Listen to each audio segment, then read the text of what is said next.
여러분, 한 기업이요. 그 가치의 99%가 그냥 증발해버렸습니다.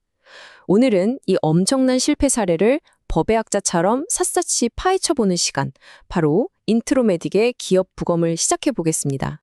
네, 맞습니다. 마이너스 99%. 이게 그냥 숫자가 아니에요.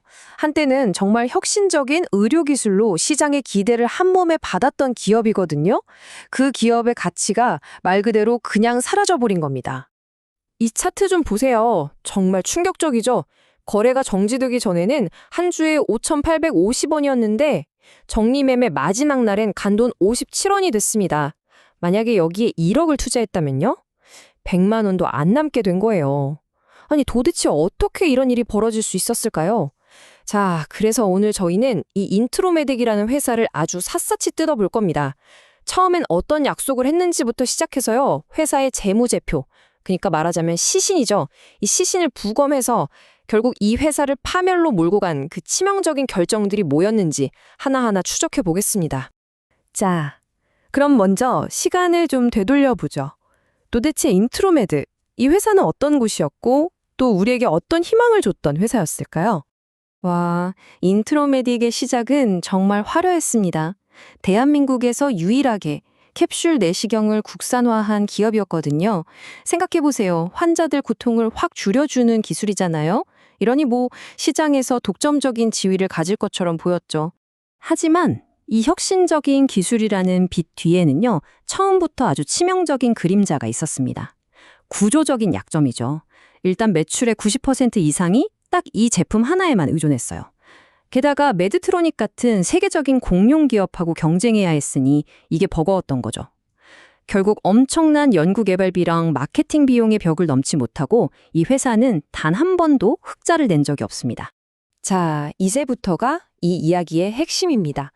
회사의 몸, 즉 재무제표를 직접 열어서 부패의 증거들을 하나씩 찾아보는 진짜 부검을 시작해 보겠습니다.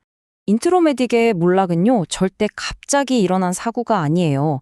보시면 2017년부터 영업 손실이 나기 시작했는데 이게 시간이 갈수록 눈덩이처럼 불어난 겁니다. 몇 년 동안이나 계속된 이 만성적인 적자, 이건 정말 명백한 경고 신호였죠. 그리고 마침내 2024년, 회사의 재무 상태가 정말 최악으로 치닫습니다. 아주 쉽게 말해서요, 1년 안에 갚아야 할 빚, 이걸 유동부채라고 하잖아요. 이게 1년 안에 현금으로 바꿀 수 있는 자산, 유동자산보다 훨씬 많아진 거예요. 그러니까 뭐예요? 당장 내일 갚아야 할 빚도 막기 어려운, 사실상 파산 상태에 빠진 겁니다. 그리고 여기서 결정타가 터집니다. 바로 감사인의 의견 거절. 이 말이 좀 어렵게 들릴 수 있는데 뜻은 아주 간단해요. 외부 회계사가 와서 보고는 이 회사 장부요? 도저히 못 믿겠습니다. 이렇게 공개적으로 선언해버린 겁니다. 이게 왜 중요하냐면요. 거래소 규정상 이건 그냥 바로 상장 폐지 사유가 되거든요. 말 그대로 재무적인 사망 선고이자 모든 걸 끝내버린 스모킹 건이었던 셈이죠. 자, 이렇게 회사가 망가지고 있으니까 경영진이 이 만성적자를 어떻게든 해결하려고 아주 절박한 승부수를 던집니다. 그런데 그 무모한 도박이 뭐였냐면요. 바로 우리 모두의 향수를 자극하는 그 이름 한 소셜미디어 플랫폼에 돈을 거는 거였어요. 기억나시죠? 2021년. 그때 시장이 온통 메타버스랑 NFT 열풍으로 정말 뜨거웠잖아요. 바로 그때 인트로메딕이 싸이월드에 투자한다고 하니까 시장이 난리가 난 겁니다. 와, 3,200만 사용자가 돌아온다 하면서 엄청난 기대를 쏟아냈죠. 주가는요? 이 기대감 하나만으로 그냥 폭등했습니다. 하지만 그 달콤한 꿈은 곧 끔찍한 현실이 됐습니다. 투자자들은 엄청난 플랫폼 수익을 기대했죠. 근데 돌아온 건 뭐였을까요? 끝도 없는 서비스 지연, 그리고 실패한 수익 모델, 이게 전부였습니다. 결국 싸이월드 투자는 회사 돈만 빨아들이는 블랙홀이 됐고 그 지분 가치는 말 그대로 휴지 조각이 돼버렸죠. 그리고 독이 하나 더 있었습니다. 바로 전환사채. 우리가 흔히 CB라고 부르는 거죠. 이게 뭐냐면 나중에 주식으로 바꿀 수 있는 채권인데 회사가 돈이 모자랄 때마다 이걸 그냥 마구 찍어낸 거예요.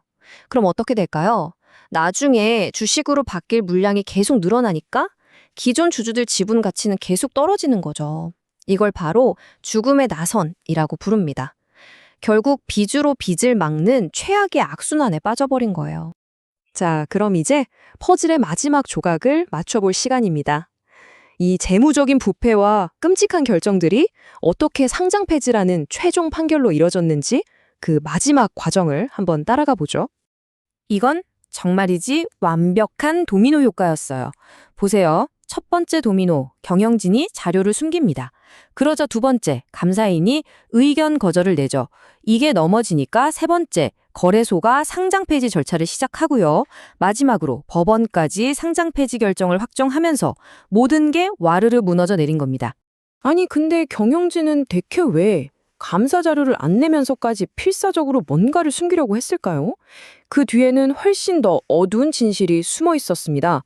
바로 경영진의 횡령과 배임 혐의, 회사 돈으로 무자본 M&A를 하려 했다는 의혹, 그리고 이걸 덮으려고 했던 거죠. 결국 이 회사를 무너뜨린 건 기술의 한계 같은 게 아니었습니다. 바로 경영진의 도덕적 해이였던 거죠.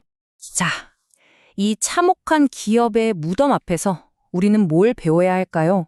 인트로메딕이 남긴 이 교훈은요, 우리 모두가, 모든 투자자가 자신의 소중한 돈을 지키기 위해서 반드시 알아야 할 경고 신호들입니다. 자, 이 체크리스트는 꼭 기억해 두세요. 첫째, 본업이란 상관도 없는 싸이월더 투자 같은 문어발식 확장.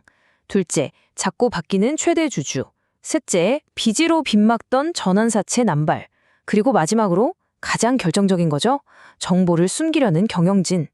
인트로메딕은 이 모든 위험 신호를 너무나도 명확하게 보여준 사례입니다. 인트로메딕의 비극은 그냥 그런 회사가 있었지 하고 넘어갈 과거의 일이 아닙니다. 이건 바로 지금 우리에게 던지는 아주 강력한 질문이에요. 오늘 여러분이 투자하고 있는 회사들 중에 혹시 이런 붉은 깃발을 흔들고 있는 곳은 없나요? 그 신호를 외면했을 때 치러야 할 대가는 우리가 상상하는 것보다 훨씬 더 클 수 있습니다.